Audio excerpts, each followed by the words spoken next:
का दिल से स्वागत है। कभी खाली मत बैठो। सफलता उनके पास नहीं आती जो समय का अपमान करते हैं। सफलता उन्हीं को मिलती है जो हर एक पल का सदुपयोग करना जानते हैं। आपके समय और मेहनत का हर एक क्षण आपकी जीवन यात्रा को महान बना सकता है। अगर आपने समय का सही तरीके से उपयोग किया तो कोई भी मंजिल आपसे दूर नहीं रहेगी। सफलता के अपने कुछ निश्चित नियम होते हैं।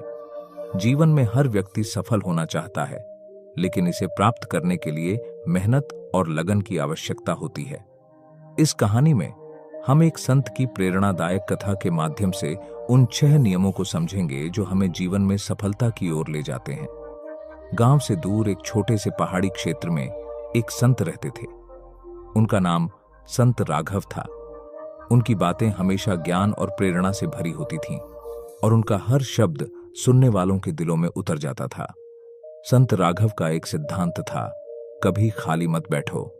वह हमेशा लोगों को प्रेरित करते थे कि हर समय को उपयोग में लाएं और अपने जीवन में कोई न कोई सकारात्मक कार्य करें।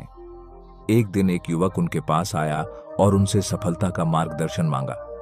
संत ने मुस्कुराते हुए कहा, अगर तुम सच में सफल होना चाहते हो तो मेरे 6 नियमों का पालन करो। युवक उत्सुकता से संत राघव की ओर देखने लगा। संत ने कहा, सबसे पहले तुम अपना उद्देश्य पहचानो। बिना उद्देश्य के जीवन ऐसे है जैसे बिना दिशा की नाव। जब तुम्हारे पास एक स्पष्ट उद्देश्य होता है तो हर कदम तुम्हें उसी ओर लेकर जाता है।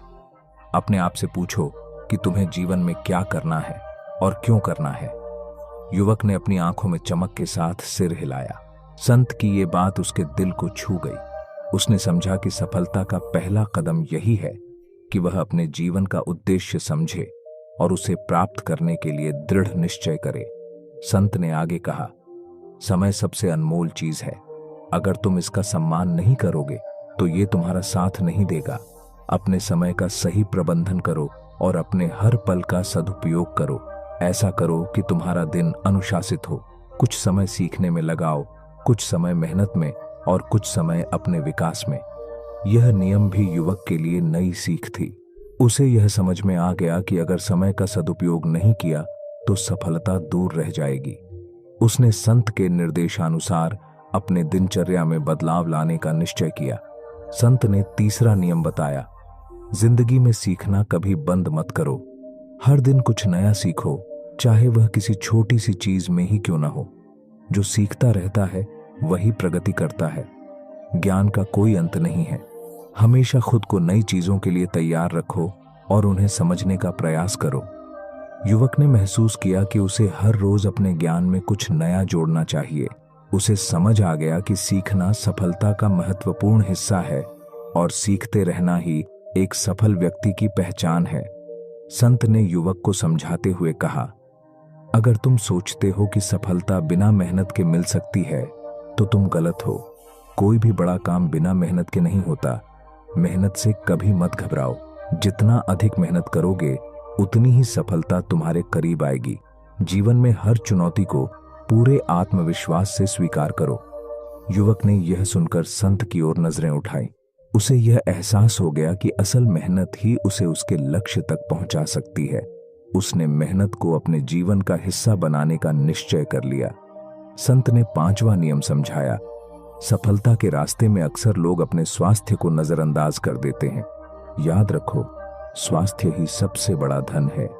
अगर तुम स्वस्थ रहोगे तभी अपने सपनों को पूरा करने के लिए पूरी मेहनत कर पाओगे। स्वस्थ शरीर में ही स्वस्थ मन निवास करता है और स्वस्थ मन ही महान विचारों का घर होता है। युवक को ये बात सुनकर समझ आया कि यदि वह स्वस्थ रहेगा तभी अपनी यात्रा को सही तरह से आगे बढ़ा पाएगा। उसने संत की सलाह मानी और अपने स्वास्थ्य का ख्याल रखने का निश्चय किया। संत ने आखिर में कहा, सकारात्मक सोच रखो। नकारात्मक विचार तुम्हें कमजोर बनाएंगे। हमेशा अच्छे के बारे में सोचो। हर परिस्थिति में कुछ अच्छा खोजो। सकारात्मकता से भरा इंसान हमेशा कठिनाइयों में भी राह ढूंढ लेता है। सफल लोग कभी नकारात्मकता में नहीं फंसते। वे हमेशा आशावादी रहते हैं और यही उनकी सबसे बड़ी ताकत होती है। युवक ने संत के इस नियम को भी आत्मसात कर लिया। उसने यह महसूस किया कि सकारात्मक सोच उसे सफलता के रास्ते पर स्थिरता और धैर्य के साथ बनाए रखेगी। युवक ने संत राघव द्वारा बताए गए इन 6 नियमों को अपने जीवन में अपनाने का निश्चय किया। समय के साथ उसने खुद में बदलाव महसूस किया। अब वह एक उद्देश्य के साथ जी रहा था, अपने समय का प्रबंधन कर रहा था, हर रोज कुछ नया सीख रहा था, मेहनत कर रहा था, अपने स्वास्थ्य का ध्यान रख रहा था और हमेशा सकारात्मक सोच रखता था। धीरे धीरे युवक अपने क्षेत्र में एक सफल और प्रेरणादायक व्यक्ति बन गया। उसकी कहानी पूरे गांव में मशहूर हो गई। लोग उससे प्रेरणा लेने लगे और उसके जीवन के ये 6 नियम गांव के हर व्यक्ति के जीवन का हिस्सा बन गए। संत राघव की सिखाई बातें सदियों तक लोगों को प्रेरित करती रही। कभी खाली मत बैठो। सफलता का सफर उन्हीं के लिए है जो अपने हर पल का सम्मान करते हैं। उद्देश्य का ज्ञान, समय का प्रबंधन, लगातार सीखना, मेहनत, स्वास्थ्य का ख्याल और सकारात्मक सोच, यही सफलता की कुंजी है। किसी भी व्यक्ति के जीवन में उसके लक्ष्यों का बड़ा महत्व होता है। जब हम अपने जीवन में बड़े लक्ष्य चुनते हैं तो हम न केवल अपने सपनों को पूरा करने की दिशा में बढ़ते हैं, बल्कि अपनी क्षमताओं को भी पहचानते हैं। संतों की कहानियां हमें प्रेरित करती हैं और हमें यह सिखाती हैं कि कैसे कठिनाइयों के बावजूद हमें अपने लक्ष्य को नहीं छोड़ना चाहिए। यह कहानी एक ऐसे संत की है जिन्होंने अपने जीवन में बड़ा लक्ष्य चुना और उसे पाने के लिए कठिन संघर्ष किया। उनका नाम था संत रामकृष्ण परमहंस। संत रामकृष्ण परमहंस का जन्म 18 फरवरी 1936 को पश्चिम बंगाल के एक छोटे से गांव कमारपुकुर में हुआ। उनका जीवन साधारण था, लेकिन उनके लक्ष्य असाधारण थे। बचपन से ही उन्होंने भक्ति और ध्यान में गहरी रुचि दिखाई। उनका लक्ष्य था ईश्वर की प्राप्ति और सत्य की खोज करना। संत रामकृष्ण ने अपने जीवन में कई कठिनाइयों का सामना किया। उनके परिवार की आर्थिक स्थिति बहुत अच्छी नहीं थी। उन्होंने अपने परिवार की मदद करने के लिए युवा अवस्था में ही काम करना शुरू कर दिया, लेकिन उनके मन में हमेशा एक सपना था। वह अपने जीवन को ईश्वर की भक्ति में समर्पित करना चाहते थे। एक दिन उन्होंने निर्णय लिया कि वह एक साधक बनेंगे। यह निर्णय उनके लिए आसान नहीं था।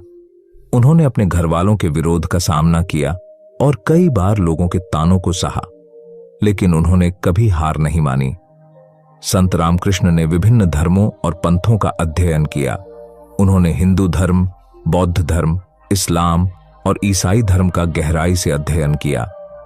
उन्होंने समझा कि सभी धर्म एक ही सच्चाई की ओर ले जाते हैं। उन्होंने ध्यान और साधना की प्रक्रिया को अपनाया। उनकी साधना इतनी गहरी थी कि उन्होंने कई बार ईश्वर के दर्शन किए। वह एक अद्भुत अनुभव था जिसने उनके जीवन को पूरी तरह से बदल दिया। संत रामकृष्ण के अद्वितीय ज्ञान और अनुभव ने उन्हें कई शिष्यों का गुरु बना दिया। उनके शिष्यों में स्वामी विवेकानंद का बड़ा योगदान था। उन्होंने अपने गुरु के विचारों को फैलाने और समाज में सुधार लाने का काम किया। संत रामकृष्ण ने अपने शिष्यों को सिखाया कि हमें अपने लक्ष्यों को हमेशा बड़ा चुनना चाहिए। उन्होंने कहा, जितना बड़ा लक्ष्य होगा उतनी ही बड़ी प्रेरणा मिलेगी। यह वाक्य उनके जीवन का सार था। संत रामकृष्ण ने अपने जीवन में समाज सेवा को भी बहुत महत्व दिया। उन्होंने यह सिखाया कि हमें दूसरों की मदद करने के लिए हमेशा तत्पर रहना चाहिए। उनके अनुसार समाज में सेवा करना भी ईश्वर की भक्ति का एक रूप है। उन्होंने अपने शिष्यों को प्रेरित किया कि वे समाज के कमजोर और जरूरतमंद लोगों की मदद करें। इससे न केवल उन लोगों का जीवन सुधरता है, बल्कि समाज में भी एक सकारात्मक बदलाव आता है। संत रामकृष्ण ने अपने जीवन में एक और महत्वपूर्ण बात सिखाई। वह थी अंतःकरण की आवाज सुनना। उन्होंने कहा, जब तुम अपने भीतर की आवाज सुनोगे, तब तुम अपने सही मार्ग को पहचान सकोगे। यह ज्ञान हमें यह सिखाता है कि हमें अपने लक्ष्यों को पाने के लिए हमेशा अपने अंतःकरण की सुननी चाहिए। जब हम अपने भीतर की आवाज को सुनते हैं, तब हम सही दिशा में आगे बढ़ते हैं। संत रामकृष्ण ने हमें सिखाया कि हमें कभी भी अपने लक्ष्यों से नहीं हटना चाहिए। जब हम बड़े लक्ष्यों को चुनते हैं, तो हमें यह याद रखना चाहिए कि कठिनाइयां आएंगी, लेकिन हमें उन पर विजय प्राप्त करनी होगी। उन्होंने कहा, सपने देखो और उन्हें पूरा करने का साहस रखो। उनका यह संदेश आज भी लोगों को प्रेरित करता है। संत रामकृष्ण परमहंस का जीवन हमें यह सिखाता है कि अगर हम अपने लक्ष्यों को बड़ा चुनते हैं और उन्हें पाने के लिए मेहनत करते हैं तो कोई भी शक्ति हमें रोक नहीं सकती। हमें अपने अंतःकरण की आवाज सुनकर अपने लक्ष्यों की ओर बढ़ना चाहिए। उनका यह उपदेश आज भी उतना ही प्रासंगिक है जितना कि उनके जीवन काल में था। हम सभी को उनके जीवन से प्रेरणा लेनी चाहिए और अपने लक्ष्यों को हमेशा बड़ा चुनने का साहस रखना चाहिए। इस कहानी से हमें यह प्रेरणा मिलती है कि हमें अपने जीवन में बड़े लक्ष्य चुनने चाहिए। संत रामकृष्ण परमहंस की तरह हमें भी अपने सपनों की ओर बढ़ना चाहिए और अपने लक्ष्यों को पाने के लिए निरंतर प्रयास करना चाहिए। हम सभी के जीवन में कठिनाइयां आती हैं, लेकिन हमें कभी हार नहीं माननी चाहिए। हमें अपने लक्ष्यों को पूरा करने के लिए कठिन परिश्रम करना चाहिए। संत रामकृष्ण की तरह हमें भी अपने अंतःकरण की आवाज सुनकर अपने जीवन को दिशा देनी चाहिए। हमारा लक्ष्य हमेशा बड़ा होना चाहिए, क्योंकि तभी हम जीवन में बड़ी सफलताएं प्राप्त कर सकेंगे। संत रामकृष्ण परमहंस के जीवन से हमें यही सीखने को मिलता है। आखिरकार संत रामकृष्ण परमहंस का जीवन यह दर्शाता है कि लक्ष्य हमेशा बड़ा चुनो। उनके विचार और शिक्षाएं हमें प्रेरित करती हैं कि हम अपने सपनों को साकार करने के लिए मेहनत करें और समाज में सकारात्मक बदलाव लाने के लिए काम करें। यही है सच्ची भक्ति और मानवता की सेवा। इस प्रकार संत रामकृष्ण परमहंस का जीवन हम सभी के लिए एक प्रेरणा का स्रोत है। हम सभी को अपने लक्ष्यों को बड़ा चुनने और उन्हें पाने के लिए सदैव तत्पर रहना चाहिए।